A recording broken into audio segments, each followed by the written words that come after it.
आज हम अजीत दादा को याद कर रहे हैं क्योंकि आज अजीत दादा हमारे बीच नहीं रहे। सुबह महाराष्ट्र के उप मुख्यमंत्री और सियासी दिग्गज अजीत पवार का विमान हादसे में निधन हो गया। वो इस संसार को छोड़कर चले गए। ऐसी घटना जिसने पूरे देश के राजनीतिक और सामाजिक परिदृश्य को हिला दिया है। सुबह करीब 8:45 के आसपास जब दिन अपने उजाले में कदम रख रहा था, मुंबई से बारामती की ओर जा रही एक चार्टर्ड विमान ने बारामती हवाई पट्टी पर लैंडिंग के लिए अप्रोच किया। दुर्घटना हुई। विमान भयानक आग से धुआं हो गया और इसी विमान में महाराष्ट्र के उप मुख्यमंत्री अजीत पवार, अजीत दादा, उनके दो सहयोगी और पायलट सुमित कपूर के साथ उनकी को पायलट सांभवी पाठक का निधन हो गया। कुल 5 लोगों की मौत हुई। देखिए, अजीत पवार सिर्फ एक नेता नहीं थे, उन्हें परमानेंट डिप्टी सीएम के तौर पर जाना जाता था। गांव देहात की धड़कनें समझने वाले नेता थे अजीत पवार। इसलिए उनका असर सिर्फ चुनाव में नहीं, रोजमर्रा की जिंदगी में दिखता था। साथी बदले, समीकरण बदले, सरकारें बदली, लेकिन पावर सेंटर में अजीत पवार की मौजूदगी ही रही। आज महाराष्ट्र उस नेता को याद कर रहा है जिसकी राजनीति कागजों से नहीं, जमीन से उठी थी और जिसकी पकड़ सत्ता से पहले समाज पर थी। कम शब्दों में अगर समाहित करें तो अजीत पवार सिर्फ सत्ता के केंद्र में बैठे नेता नहीं थे। वे ऐसे नेता थे जिनकी राजनीति की जड़ें सीधी जमीन से जुड़ी थी। खैर, बात अगर क्रैश हुए विमान की हम करें तो जिस लेयरजेट 45 VTSSK विमान में महाराष्ट्र के डिप्टी सीएम अजीत पवार सवार थे, वो VSR वेंचर्स के ऑपरेशन में उड़ रहा था। लेकिन ये पहली बार दुर्घटनाग्रस्त नहीं हुआ। इस कंपनी का विमान साल 2023 में चलिए इसी ऑपरेटर की फ्लीट के लेयरजेट 45 XR VTDBL, ये विमान का नाम है, ये मुंबई में लैंडिंग के दौरान दुर्घटनाग्रस्त हुआ था 2023 में।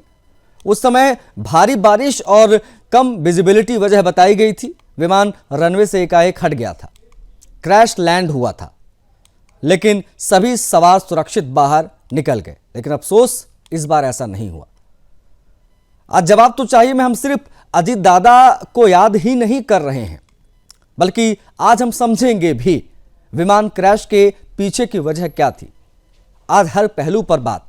लेकिन पहले आपको अजीत दादा के निधन पर आई देश भर के तमाम नेताओं की प्रतिक्रिया को हम दिखा देते हैं। उसके बाद में हम बताएंगे आपको कि किस प्रकार से क्या चीज़ें रहीं। लेकिन ये आप जो तस्वीर देख रहे हैं अजीत पवार की, इनमें हाथ में जो आप घड़ी देख रहे हैं, इसी घड़ी से आज पहचान हुई, क्योंकि इतना ज़्यादा वहाँ पर आप कह सकते हैं शत विक्षत अवस्था में जो बॉडीज़ मिली, उसके बाद ये स्थिति थी आज विमान क्रैश के दौरान की।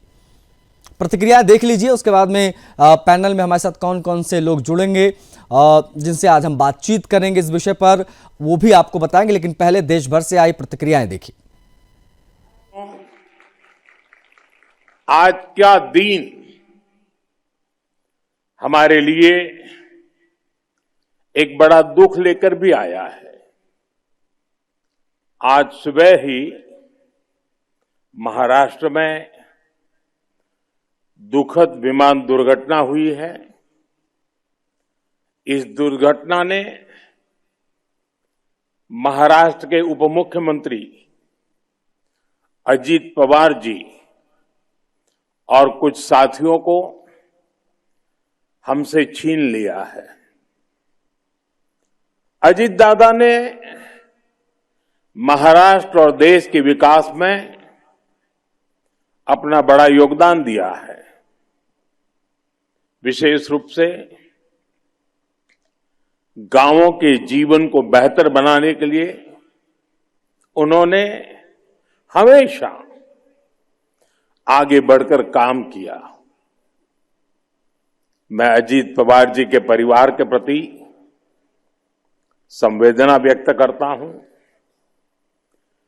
जिन साथियों को हमने इस हादसे में खोया है, इस पीड़ा की घड़ी में हम सभी उनके परिजनों के साथ हैं।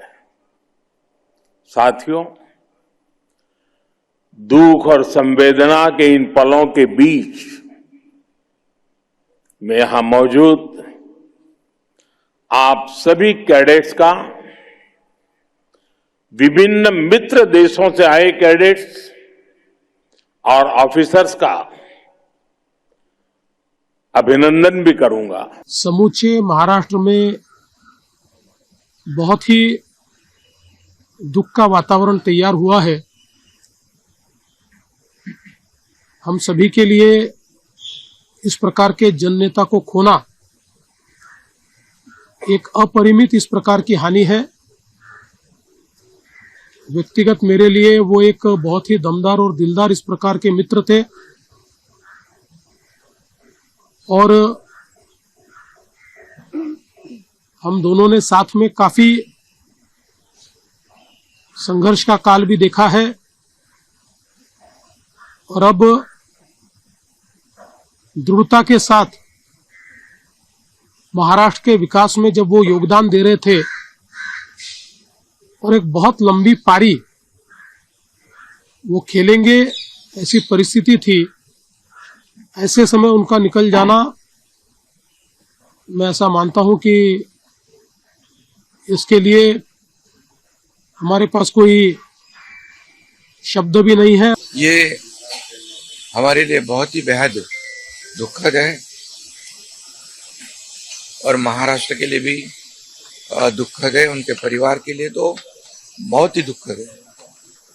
और अजीत दादा एक स्पष्ट वक्ता के रूप में जाने जाते थे, एक रोक टोक बोलने वाले,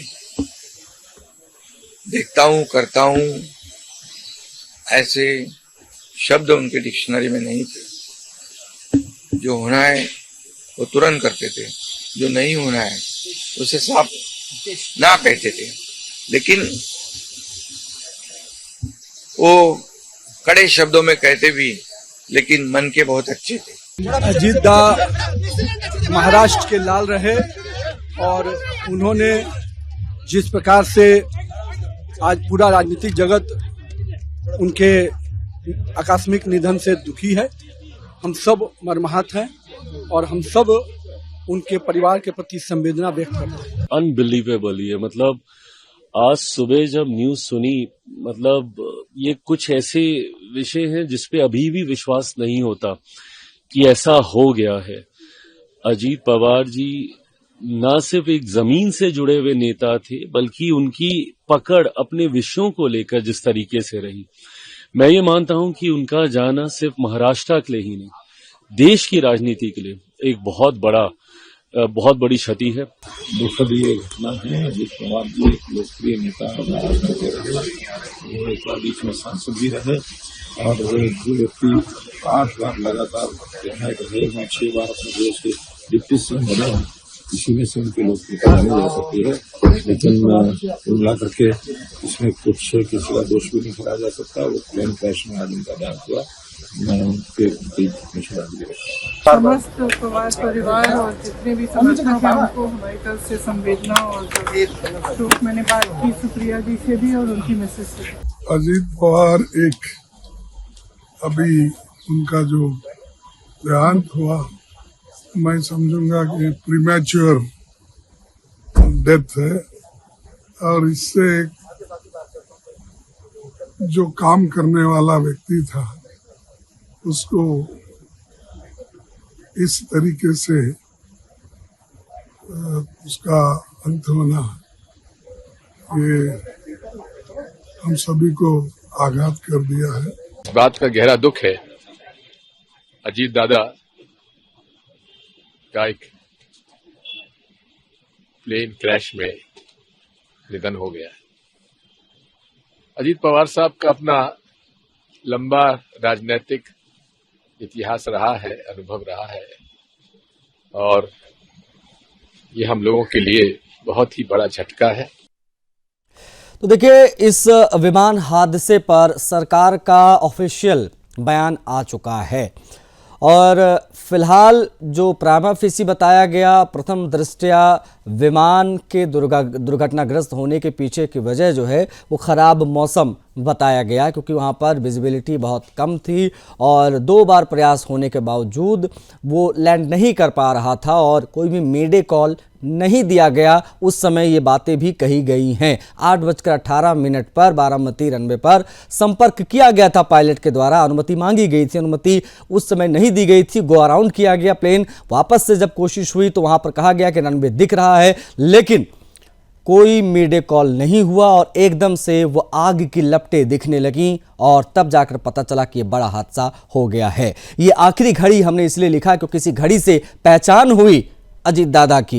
ये बेहद ज़्यादा दुखद हम सभी के लिए है। अब बता दें, हमारे साथ हमारे संवाददाता कनेक्ट हो गए हैं, भारतीय जनता पार्टी के एक नेता भी हमारे साथ जुड़े हुए हैं, हम उनसे भी बात करेंगे, शैलेश पांडे जी, और हमारे साथ एक एविएशन एक्सपर्ट भी जुड़ेंगे, हिमांशु होता जी, हम उनसे भी बात करेंगे। विजय रणदिवे हमारे साथ, हमारे जो संवाददाता हैं वो बारामती हॉस्पिटल से लाइव जुड़ रहे हैं, उनसे बात करेंगे, और प्रभाकर गिरी हमारे संवाददाता जो हैं मुंबई से कनेक्ट हो रहे हैं, हम उनसे बात करेंगे। सबसे पहले प्रभाकर से बात करेंगे। प्रभाकर, मुंबई से इस विमान ने उड़ान भरी, लेकिन आज इस दुर्घटना के पीछे की वजह की जब बात हो रही तो कहा यह भी जा रहा कि इसी कंपनी का विमान 2023 में CST पर जो है दुर्घटनाग्रस्त हुआ था। प्रभाकर, क्या उससे जोड़कर भी तमाम चीज़ों को देखा जा रहा है और जो जांच आगे बढ़ेगी, क्या इसमें इस फैक्टर को भी देखा जाएगा इस कंपनी के विमानों के मद्देनज़र? ये ज़रा समझाइए किस प्रकार से क्या चीज़ें हो रही हैं इस बड़े विमान हादसे के बाद जिसमें हमने अजीत दादा को खोया है। प्रभाकर जी बिल्कुल, आपको मैं बता दूं आपको कि इसको सिर्फ एक महज एक इत्तेफाक माना जा रहा है कि इस तरह का मामला जो है हुआ था, लेकिन इसको कहीं भी इसको जोड़ा नहीं जा रहा है उससे, जो अभी इस वक्त इस तरह की बातें खाली चल रही हैं। और दूसरा, जो सुबह जब मिले, जब दादा एकदम घाई में थे, दादा को जब मिला गया, जब लोग जब उनसे जब मिले थे, तो अभी मैं बाद में आप लोगों से बात करता हूँ, इस वक्त मैं बिजी हूँ, जा रहा हूँ, मुझे पहुंचना है जल्दी। तो इस तरह की बातें करके दादा वहां से निकले थे, जिस तरह से हमें पूरी जानकारी आज मिली है। तो दादा के पहुंचने के बाद, दादा वहां पहुंचे इससे पहले हादसा हो गया। तो कहीं ना कहीं इसको जो है एक इत्तेफाक कहें या फिर वो उसको जोड़ के देख रहे हैं लोग, लेकिन ये एक इत्तेफाक ही है। हम इस तरह की बातें जो है यहाँ पे सिर्फ इत्तेफाक के तौर पे बोली जा रही है, तो कहीं भी इस तरह का जो बात जो है खुले तौर पे नहीं कहा जा रहा है, सब गुआहट है इस तरह की बातों का। लेकिन दादा जो है, दादा अब नहीं रहे, अब कल जो है उनका अंतिम संस्कार होना है, उसको लेकर के लोग यहाँ पे मुंबई में सब बातें चल रही है, चर्चाएं चल रही है। और जो यहाँ से कुछ लोग अगर जा सकते, जितने लोग यहाँ से बस भर के जाने की तैयारी हो रही है, कई यहाँ के जो उनके पार्टी के जो लोग हैं वो बस का इंतजाम कर रहे हैं और यहाँ से जाएंगे, वहाँ बारामती पहुंचेंगे। तो ये सब जो है अभी इस वक्त यहाँ पर जो है इस तरह की बातें यहाँ पर आ रही है। तो अभी बसों का इंतजाम किया जा रहा है, बस में सब बैठ के यहाँ से कार्यकर्ता जो है वहाँ जाने वाले हैं। तो अभी फिलहाल तीन बातों पे वो लोग ध्यान दे रहे हैं, जो है इस तरह की बातों पे अभी इतना ध्यान नहीं दिया जा रहा है। ठीक, तो जिस तरह ठीक है। अब ठीक है प्रभाकर, आप बने रहिए हमारे साथ शैलेश जी भी हैं, हम उनसे भी बात करेंगे।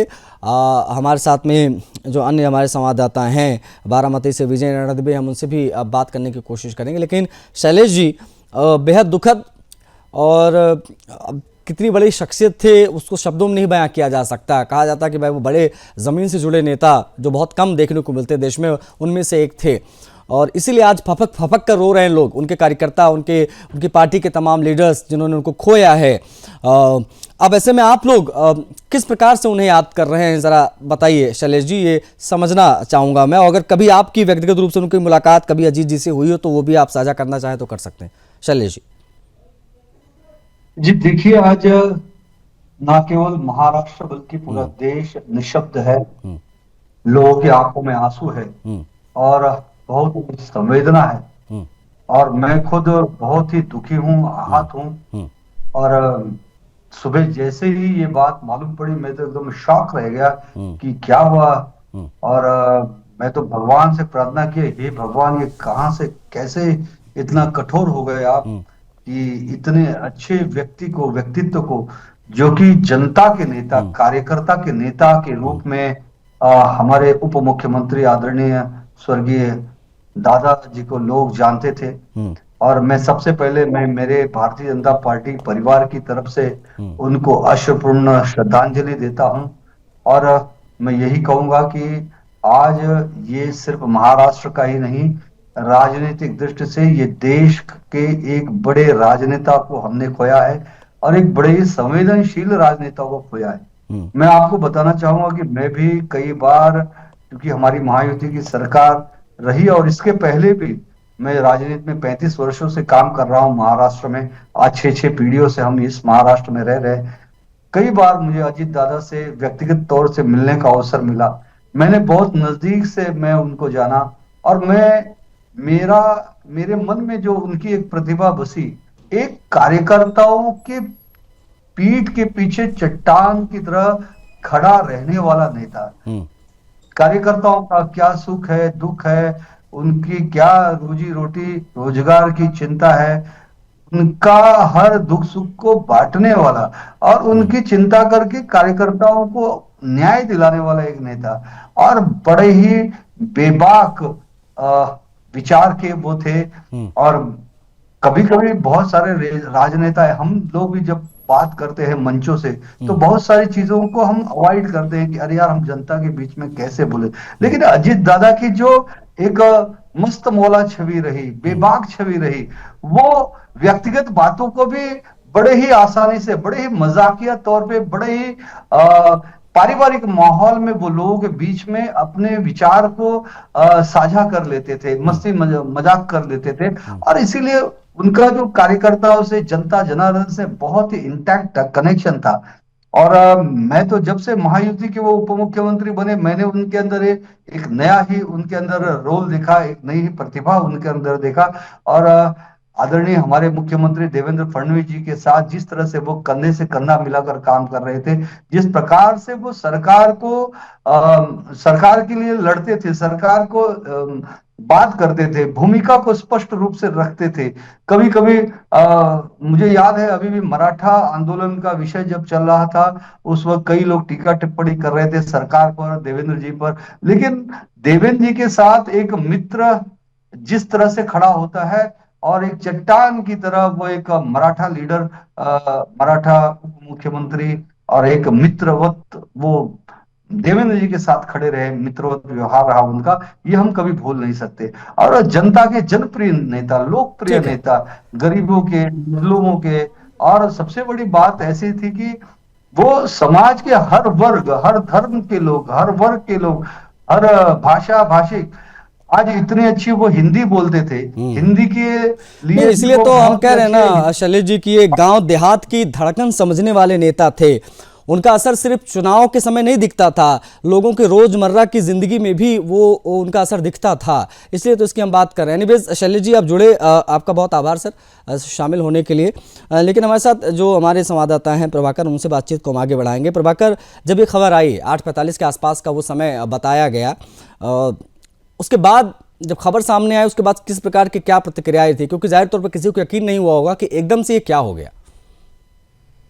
बिल्कुल आखिर मैं आपको बता दूं कि जो शुरुआत में जब इस तरह की बातें जब सामने आई तो कोई यकीन नहीं कर पा रहा था। जो हमें जो है सबसे पहले जो पता चला, लेकिन फिर भी लोगों से बात करने पर भी लोगों किसी को कोई जानकारी नहीं थी इस तरह की बातों का। लेकिन जब तस्वीरें जब सामने आने लग गई, इसके बाद जो है पूरा मामला सामने आया तो लोग तब जाके यकीन करने लगे कि हाँ इस तरह का। लेकिन लोग जो है ठीक तरीके से कोई भी बात करने के बाद किसी भी नेता से हमने जिससे भी बात किया, अभी हम कुछ देर पहले शैलेश पांडे जी को सुन रहे थे, शैलेश पांडे भी जो हमेशा जो है एकदम आवाज बुलंद करके बात करते, लेकिन आज वो भी उनकी आवाज में कहीं ना कहीं नहीं दिखाई दे रही है।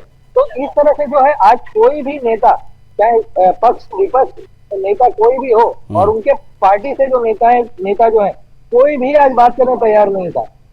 हमने बहुत कोशिश किया कि पार्टी के कई नेताओं से, कुछ नेताओं से हम बात कर सके, लेकिन कोई माइक पे कोई आने तैयार नहीं, और सभी के आंखों में आंसू।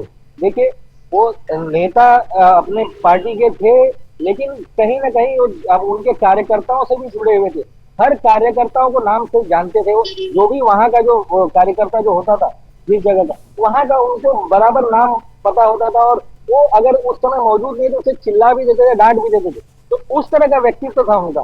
तो जिस तरह से वो रहे हैं किसानों को लेकर के, अपने पार्टी को लेकर के, अपने जितने भी कार्यकर्ता उनको लेकर, तो एकदम प्रखर मुखर एकदम कभी भी उन्होंने लौंग लपेट नहीं रखा अपनी बातों में कि भाई मुझे क्या सोच समझ के बोलना चाहिए। उन्हें कभी भी सोच समझ के कोई बात नहीं की, कभी भी बात को बोलते। तो क्या ये कहा जा सकता है प्रभाकर, क्योंकि आप तो खैर जमीन पर रहते हैं, आप तो तमाम बार आपकी बातचीत भी होगी अजीत दादा से, क्या ये कहा जा सकता है कि महाराष्ट्र की राजनीति में वो एक ऐसा चेहरा थे जिनसे अधिकारी तो साधारण रहते थे लेकिन समर्थक बहुत भरोसा करते थे, और वो समर्थकों के ही नेता थे, वो कार्यकर्ताओं के, लोगों के नेता थे? जी बिल्कुल, कई बार हमारे सामने अधिकारियों को झाड़ दिया है उन्होंने, कि हमारे सामने उन्होंने कई बार अधिकारियों को चिल्लाया कि तुम्हारे वजह से जो है कार्य जो यहाँ पे लोग यहाँ पे आके लाइन लगा खड़े रहते हैं और उनके कामों पर तुम्हारा ध्यान नहीं होता। तो इस तरह की बातों को लेकर के कई बार हमारे सामने ही कई बार डांटा है उन्होंने। तो अधिकारी हमेशा डरे हुए रहते थे कि अभी हम अगर हमसे कुछ गलती हो गई तो कहीं ना कहीं दादा आप चिल्ला देंगे, दादा सबके बीच में हमें चिल्लाए। लेकिन वो जो है कार्यकर्ताओं को आपने देखा होगा कई बार हम आप जो है वो एकदम मस्त मौला अपने कार्यकर्ताओं को लेकर एकदम मस्त रहते थे, कभी भी कार्यकर्ताओं को लेकर के कभी भी कुछ अलग तरीके की टीका टिप्पणी नहीं। लेकिन जो लोग जो बारामती से जब वहां जब पहुंचते थे, देखिए वो हर हफ्ते में 2 दिन बारामती जाते थे, और जो वहां पे जो लोग आते थे बारामती से तो वो उन्हें चिल्ला देते थे, कहते थे कि जब मैं आता हूँ वहां पे तो तुम यहाँ क्यों आते हो। तो इस तरह की बातें भी निकल के आती थी। तो जब जो दादा जो है, दादा अगर कोई आ जाता है, कोई वहां पे कार्यालय में अगर बारामती से कोई आया तो उसका काम ऑन द स्पॉट, यानी कि बारामती के तो एकदम लाडले नेता थे वो। और जो यहाँ के जो लोग जो है, यहाँ पे मुंबई के कह लीजिए, यहाँ पे भी जो कार्यकर्ता जितने हैं उनके वो सारे आज गमगीन है, सब रो रहे हैं। तो जिस तरह का माहौल जो उनको लेकर के बना हुआ है, जिस तरह की वो व्यक्तित्व थे, जिस तरह की वो बातें रखते थे अपने कार्यकर्ताओं के बीच, अपने कार्यकर्ता से जिस तरह से उनको जुड़ाव था, तो कहीं ना कहीं अपनापन था जिसको लेकर के कार्यकर्ता जो है एकदम भावुक है। और हमने इनसे ही बात करें, सब भावुक थे और वहां पे जाने की तैयारी करें। कोई बहुत से लोग अपनी अपनी गाड़ियों में निकल चुके हैं, बसों का इंतजाम हो रहा है। जो छोटे छोटे जो कार्यकर्ता जो जिद पकड़ के बैठे थे कि हमें भी जाना है, तो उनके लिए बसों का इंतजाम किया जा रहा है। अच्छा प्रभाकर, कल 11 बजे के आसपास समय बताया गया है, अंतिम संस्कार होगा अजीत दादा का, उसका क्या कार्यक्रम रहने वाला है, कहाँ पर किस प्रकार की क्या चीजें रहेंगी, वो हमारे तमाम दर्शक जरूर जानना चाहेंगे प्रभाकर। जी वहां से जो है अस्पताल से उनके गांव ले जाया जाएगा उनके पार्थिव शरीर को, और वहां पर जो बताया जा रहा है कि वहां पर अंतिम संस्कार किया जाएगा। तो अभी जो है वहां पर मुख्यमंत्री देवेंद्र फडणवीस, उप मुख्यमंत्री जो है शिंदे जी, वो भी वहां मौजूद है वहां पे, और जो महाराष्ट्र के जो अन्य जो बड़े बड़े नेता हैं सब वहां पहुंच रहे हैं। शरद पवार जी भी वहां पहुंच चुके हैं, वो तो उनके चाचा हैं, तो वो वहीं पर वो अस्पताल। अच्छा, इस समय हम प्रभाकर लाइव तस्वीरें भी दिखा रहे हैं, आ रही हैं, वो जब एम्बुलेंस जो है वो शव वाहन वो वहां से निकला तो देखिए पूरे सड़क जाम है, वो हम देख रहे हैं। मतलब इस रात का समय हो चुका है, अंधेरा काफ़ी ज़्यादा है, 7:30 बजने को है, और बड़े पैमाने पर भीड़ वहाँ पर दिखाई दे रही है। समर्थकों का तांता लगा हुआ, हुजूम हम देख रहे हैं, सड़कों पर भाग दौड़ रहे हैं लोग एक झलक पाने के लिए, देखने के लिए, एम्बुलेंस के अंदर झांक रहे हैं लोग। ये वहाँ पोक की स्थिति बनी हुई है, और इससे पता चलता है प्रभाकर ये कितना बड़ा नेता जो है उन्होंने खोया है उनके समर्थकों ने। और बारामती की जब बात आती है तो वहीं के बेटे ये कहे जाते हैं, वहीं से पहली बार सांसद बने, बारामती को किस प्रकार से उन्होंने चमकाया, और 7 बार आई गेस वहाँ से ये विधायक रहे हैं, और ये अपने आप में बेहद महत्वपूर्ण हो जाता है कि लोगों के बीच हमेशा रहे हैं, जुड़े रहे हैं। आज इसलिए परिवार तो रो रहा है, साथ साथ में लोग उससे ज़्यादा रो रहे हैं, ये अपने आप में बड़ी चीज़ यहाँ पर हो जाती है प्रभाकर। और हम देखते हैं आजकल के नेताओं में, जब आप किसी काम के लिए जाते हैं, फिर बतौर एक कार्यकर्ता जाएं या बतौर एक जनता जाएं, तो ये कह दिया जाता ठीक है आप जो भी कागज देना दे दो, हम कल देखते हैं क्या होता है। लेकिन जब अजीत पवार के बारे में पढ़ते हैं, आज जब हम लोगों की बातें सुनते हैं, तो ये पता चलता है कि वो ये नहीं कहते थे कल देखेंगे, या तो काम होता था या उस पर स्पष्ट जवाब दिया जाता था, या तमाम चीजें जो है वो साफ साफ बता दी जाती थी, लोगों को गुमराह नहीं किया जाता था उनके ऑफिस से या उनके माध्यम से। शायद इसीलिए आज सड़कों पर लोग 7:30-8 बजे रात में भी दौड़ रहे हैं उनकी एक झलक पाने के लिए, और उनके निधन के बाद। प्रभाकर जी बिल्कुल आशीष, जो उनका जो प्यार जो था, जो जनता जो उनसे जो प्यार जो करती थी, वही दिखा रहा है वहां पर कि आज जो है किसी नेता के लिए इतने बड़े पैमाने पे लोग रास्ते पर इस वक्त मौजूद हैं और पूरा रास्ता जाम कर दिया गया है। एक कहीं का प्यार दिखाता है उनका, जो लोगों के प्रति जो उनका जो प्यार था, और लोग जो उनसे जो प्यार करते वही दिखा रहा है वहां पे। इस वक्त जो है लोग रो रहे हैं उनके लिए, और ये बात बिल्कुल सही है कि जब भी उनके पास कोई कुछ काम लेके जाता था, वो ज्यादातर मैं आपको इसलिए रोक रहा हूं क्योंकि हमारे साथ विजय जुड़ गए हैं बारामती से, उनसे हम बात करेंगे। विजय, बताइए जरा क्या स्थिति है इस वक्त वहां पर। मैं देख रहा हूं बड़ी संख्या में लोग जुटे हुए हैं, अगर आप बात कर पाए लोगों से तो प्लीज कोशिश करिए और बताइए जरा इस वक्त की क्या अपडेट्स हैं बारामती से। सुबह जो दुर्घटना हो गई थी जी, तो उसके पहले जो जिस लोगों ने वहां पे जाके पूरी तरह से जो घटना का पूरा देखी है, तो कुछ लोग हमारे साथ है जिन्होंने पूरी तरह से ये घटना देखी है। तो किस तरह से ये घटना हुई और आपने देखा? सुबह 8:30 बजे ये प्लेन जो है ना लैंडिंग हो रहा था। आते समय गिर के लेके आ रहा था, गिर के लेके आ रहा था। आने के बाद उधर क्रैश हुआ और नीचे गिर के बड़ा स्फोट हो गया। बड़ा स्फोट होने के बाद उधर बहुत आग लग गई थी। तब वो वहाँ पे प्रशासन आगे आके बैठे थे, दादा आने वाले थे, इसलिए पूरी प्रशासन आगे गेट थे। उन्होंने वो देखा और जल्दी वो उधर आ गए। आने के बाद ऐसा हुआ कि उधर के लोग बोले कि दादा का प्लेन है। तब हमको पता चला दादा का प्लेन है, तब हम उधर बचाव करे चालू किए। तो जब आपको ये घटना पता चली तब आप वहां पे गए और पूरी तरह से जो घटनाक्रम था, तो क्या था घटनाक्रम? बहुत से आग जल रहे हैं और इतना बढ़िया आग थी कि कोई इधर उधर का दिखता नहीं है, इतनी बढ़िया आग थी। और उधर कोई आदमी में दिक्कत नहीं थी। बहुत बड़ा ये हुआ था, हादसा हुआ था। और फिर हमको उधर प्रशासन के लोग आया और वो बोले कि दादा का प्लेन था। और फिर हमने इधर उधर देखा, किधर तो आदमी भी देखा नहीं जा रहे थे कोई।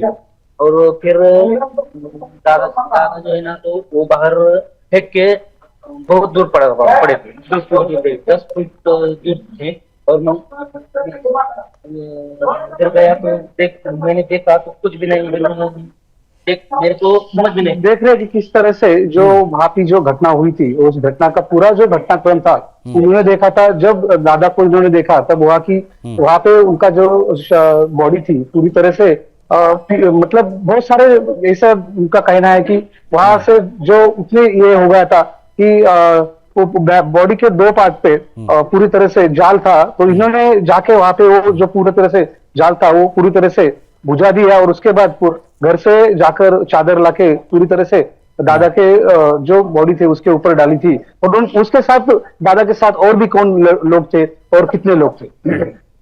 और अंदर 2-3 लोग थे, मेरे को इतना दिखाई नहीं। आने के बाद दादा को अकेले लेके हॉस्पिटल लेके। तो देख रहे हैं कि किस तरह से पूरी जो प्रभाकर, मैं लौटूंगा, आप बातचीत को आगे बढ़ाइएगा, मैं लौटूंगा। बता दें आपको कि हमारे सहयोगी जो हैं विजय इस वक्त बारामती से हमारे साथ लाइव जुड़े हुए हैं। तो बता आपको ये दें कि अजीत पवार के निधन पर गहरा शोक हर तरफ से व्यक्त किया जा रहा है और इस वक्त की बड़ी जानकारी यह है कि शरद पवार की भी प्रतिक्रिया आई है और उन्होंने स्पष्ट तौर पर यह कहा है कि सिर्फ हादसा है, राजनीतिक चश्मे से इसे ना देखा जाए, क्योंकि राजनीतिक चश्मा लगाकर भी लोग इसे देख रहे हैं और संजय राउत से लेकर तमाम ऐसे नेता हैं जो अपने विवादित बयानों के लिए जाने जाते हैं, वो अपने इस मौके पर भी पॉलिटिक्स खोज रहे हैं और इस प्रकार के उल जुलूल बयान जो उनकी तरफ से आ रहे हैं। इसलिए इस पर चूंकि उन्होंने अपने भतीजे को खोया शरद पवार ने, उन्होंने बताया है, उन्होंने कहा है कि महाराष्ट्र ने आज एक ऐसा नेतृत्व खो दिया जिसकी भरपाई कभी नहीं की जा सकती। शरद पवार ने कह दिया है कि ये परिवार या राष्ट्रवादी कांग्रेस पार्टी के नहीं बल्कि ये पूरे राज्य की अपूर्णीय क्षति है। विजय हमारे साथ बने हुए हैं लगातार, हमारे जो संवाददाता हैं बारामती से लाइव प्रभाकर गिरी हमारे साथ बने हुए हैं, हम उनसे भी बात करेंगे। लेकिन विजय, अभी की इस वक्त की क्या अपडेट्स हैं बारामती से, अगर आप बता पाए तो? कल 11 बजे के आसपास अंतिम संस्कार की बात भी कही गई है, बताई गई है, जानकारियां आई हैं, क्या उससे संबंधित क्या अपडेट्स हैं, क्या जानकारी है विजय? अभी जो हॉस्पिटल है, हॉस्पिटल से यहाँ पे जो अजीत दादा का शव है, वो जो विद्या प्रतिष्ठान है वहाँ का जो सेंटर है, उसका जो ग्राउंड है उस ग्राउंड पे रखा जाएगा। शाम 10 बजे तक उनका जो अंतिम दर्शन है, अंतिम दर्शन करने के लिए यहाँ पे बहुत सारे लोग आए हैं, बहुत सारी भीड़ हुई है, तो उनका जो अंतिम दर्शन है यहाँ पे किया जाएगा और सुबह 7 से 9 बजे तक उनके जो मूल गांव है काटेवाड़ी, वहां पे लेके जाएगा। उसके बाद उनका जो अंतिम यात्रा जो है वो निकाल दी जाएगी 9 से 11 बजे तक और 11 बजे पूरे देश के पंतप्रधान नरेंद्र मोदी जी, अमित शाह जी, ये सब लोग जब आएंगे तब अंतिम जो उनका जो अंतिम दर्शन करके उनको विदाई दी जाएगी। ठीक है, ठीक है। विजय, ये तमाम महत्वपूर्ण जानकारियां हैं जो आपने साझा की हैं और प्रभाकर से भी तमाम महत्वपूर्ण जानकारियां हमें प्राप्त हुई। आप सभी का बहुत आभार इन जानकारियों को साझा करने के लिए। लेकिन ये बेहद महत्वपूर्ण है आज का ये दिन, क्योंकि बहुत बड़े नेता को हमने खो दिया है। हमारे साथ दोनों हमारे सहयोगी जुड़े, हमारे साथ बारामती से विजय जुड़े और प्रभाकर जुड़े हमारे साथ मुंबई से, जिन्होंने तमाम जानकारियां साझा की। बता आपको ये दें कि कल 11 बजे अंतिम संस्कार होना है अजीत दादा का।